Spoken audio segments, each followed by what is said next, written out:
شکردن شیرین سویوار یار گلای گل یار مهربانم گلای گلای. زیبا رو دوست عزیزم و خانم فهیمه بهرامیان، یکی از خواننده ها هنرمندای معروف محبوب ایل قشقایی، ایل بزرگ قشقایی محبت کردن.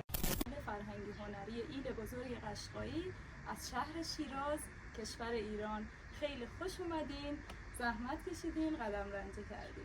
یار مهربانم دیگه.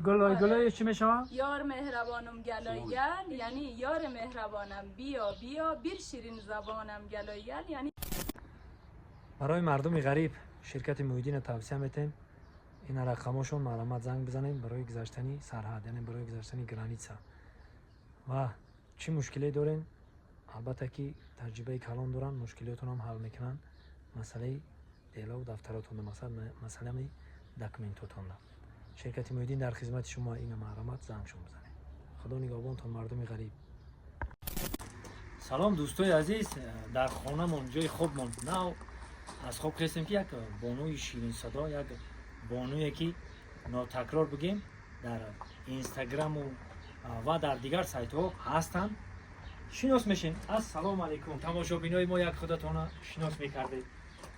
سلام عرض میکنم خدمت تمام فارسی زبانهای عزیز. من فهیمه بهرامیان هستم، خواننده و فعال فرهنگی هنری ایل بزرگ قشقایی از شهر شیراز کشور ایران. خیلی خوش اومدین، زحمت کشیدین، قدم رنجه کردین. تشکر زیاد مینت داریم. انا این از یک قبیله هستن که قبیله قشقایی ها میگن. ایل قشقایی.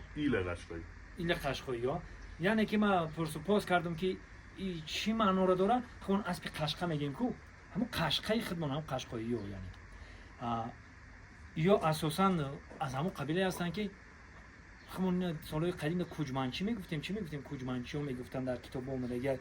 اینجا تابستان در دیگه جو زندگی میکنن، با اینجا که زمستان اومد با دیگه جو میرون، هم بهار رو هر جا میرون کو. این همه قبیله ها هستن. انا خانم شیرین صدا یک برنامه خوب میکنیم، تماشا کردن میگیریم یک جوری. متشکرم. زیبا رو دوست عزیزم و خانم فهیمه بهرامیان، یکی از خواننده ها هنرمندای معروف محبوب ایل قشقایی، ایل بزرگ قشقایی محبت کردن. لطف کردید، ما وظیفه داشتیم خدمت شما برسیم.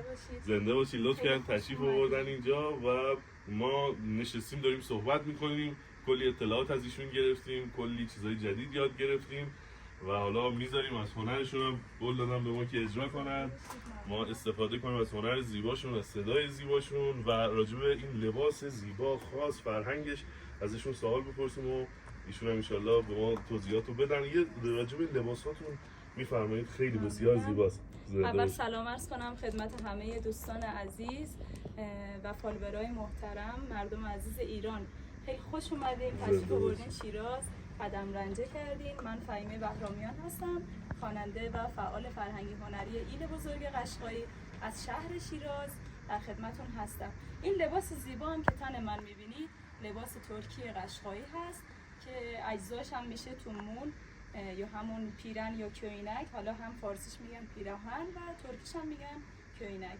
این یاغلاق که رو سر میبندن و چارقد و این گل‌های خوشبو یا همون بوته‌های گل میخک هستن که ما ازشون گردنبند درست میکنیم به عنوان زینت به گردنمون میآویزیم. مرسی، ممنونم، خیلی خوش اومدین. سلامت باشید.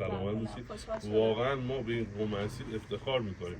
تاریخ رو که مطالعه کنید در سخت‌ترین جنگ‌ها میشه گفت اون گارد ویژه که می اومدن جنگ و پایان میدادن و باعث میشد که ایران به پیروزی برسه، ایل قشقایی بودن همیشه. هم از سوارکارهای خیلی ماهر، تیراندازها و جنگجوها. و چیز جالب اینه که سالهای سال با این گذشته، با اینکه یکی از میشه گفت ایل‌های بسیار بزرگ هستن توی ایران، حالا نسبت زیادشون توی استان فارس، توی چهارمحال بختیاری و خوزستان جاهای مختلف هستن، هنوز که هنوزه اون اصالت لباسشون، گفتارشون و حتی اون فرهنگ کوچ‌نشینی هنوز حفظ شده. این باعث افتخاره. این باعث افتخار. زنده باشید. زحمت کشیدید. سلامت باشید. ایل قشقایی یکی از پرجمعیت ترین ایلای جنوب کشور هست که در جنوب ایران بیشتر زندگی میکنن. استان بوشهر، فارس، کوکیلو و بویراحمد و خوزستان، گچساران محل اصلی اقامت این عزیزان هستش.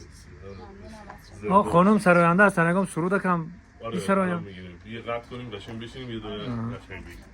جای تصویر هر جایی که دوست داشتین جای بدین. حالا میتونید بین صحبت هم باشه. شما باز صحبتی مونده به نظرتون؟ خودمون باید شما راحت باشید دو تا خط تو کار. آره بعدش لالایی رو میگم که حالا خودتون میتونید بفرمایید که لالایی یکی از مشهورترین لالایی ها توی ایران میشه لالایی قشقایی. شما ضبط کن اولش خودتون توضیح بدید بعد اجرا کنید اگه صلاح نیست. من اینجوری ضبط میکنم بعدم آره بعدا کات کنم شما ضبط درست. الان میخوام براتون یه لالایی اجرا کنم. لالایی قشقایی توی ایران معروفه و همه میشناسن و این صداها رو شنیدن از بانوان و مادران بزرگ ایل قشقایی. لالایی تاریخچه خیلی بزرگی داره و مادران همیشه برای پسراشون، دختراشون، برای حتی همسراشون هم این لالایی ها رو میخوندن. من لالایی چندین نمونه داره. من یکی از لالایی ها رو اجرا میکنم انشالله که به دلتون بشینه.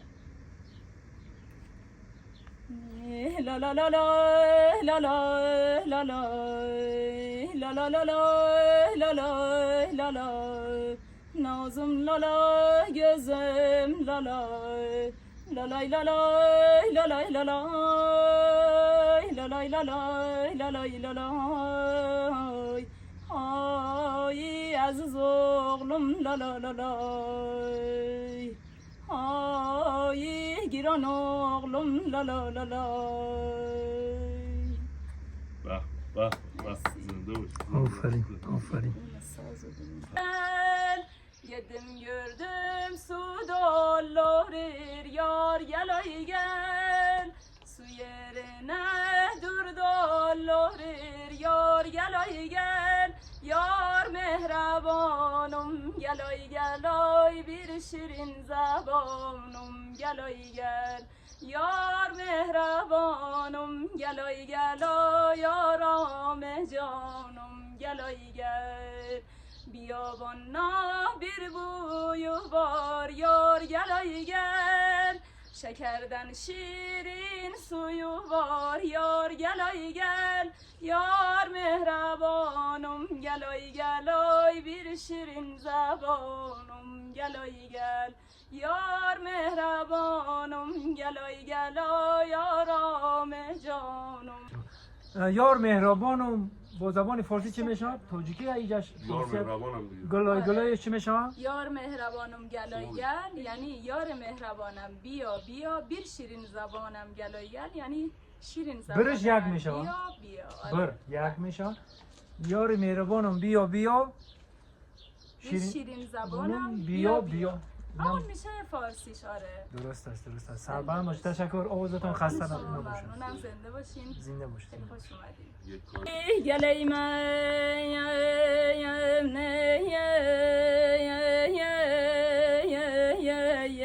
gözün yaşlı yan yar ya hasret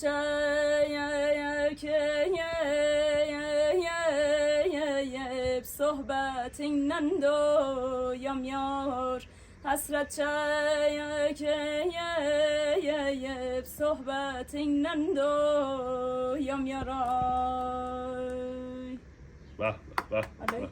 چون میدونیم ساز که کنار بله 100% تحریر رو به اون خوبی شاید اوجو نشه. تحریر چیز واقعا فوق العاده بود. مرسی.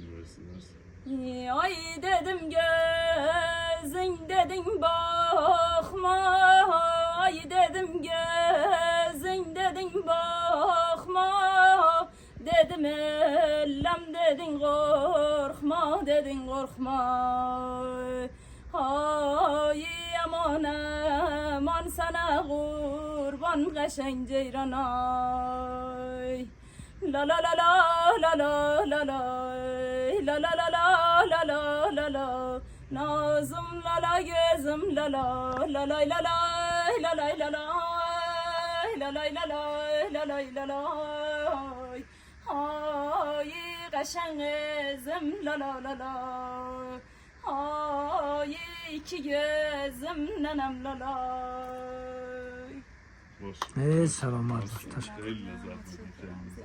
سلامت باش. بلوکی در شوری یادم آمد که متاسفانه شش بلوکی در شوری اش بزنم اول کامل تحقیق کنم.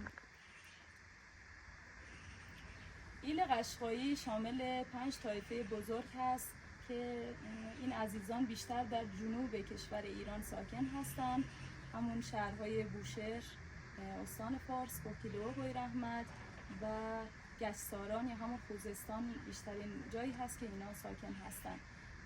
لباس زیبای قشقایی لباسی هست که مادران دخترانشون از کودکی به قولن تن میکنن. آقایون هم لباس مخصوص به خودشونو دارن. ایل قشقایی ایلی جنگجو، ایلی بسیار که شهامت زیادی داشته توی جنگ ها و در جنگ با انگلیسی ها بسیار رشادت ها از خودش نشون داده و به قولن افتخارات زیادی به دست آورده. بزرگترین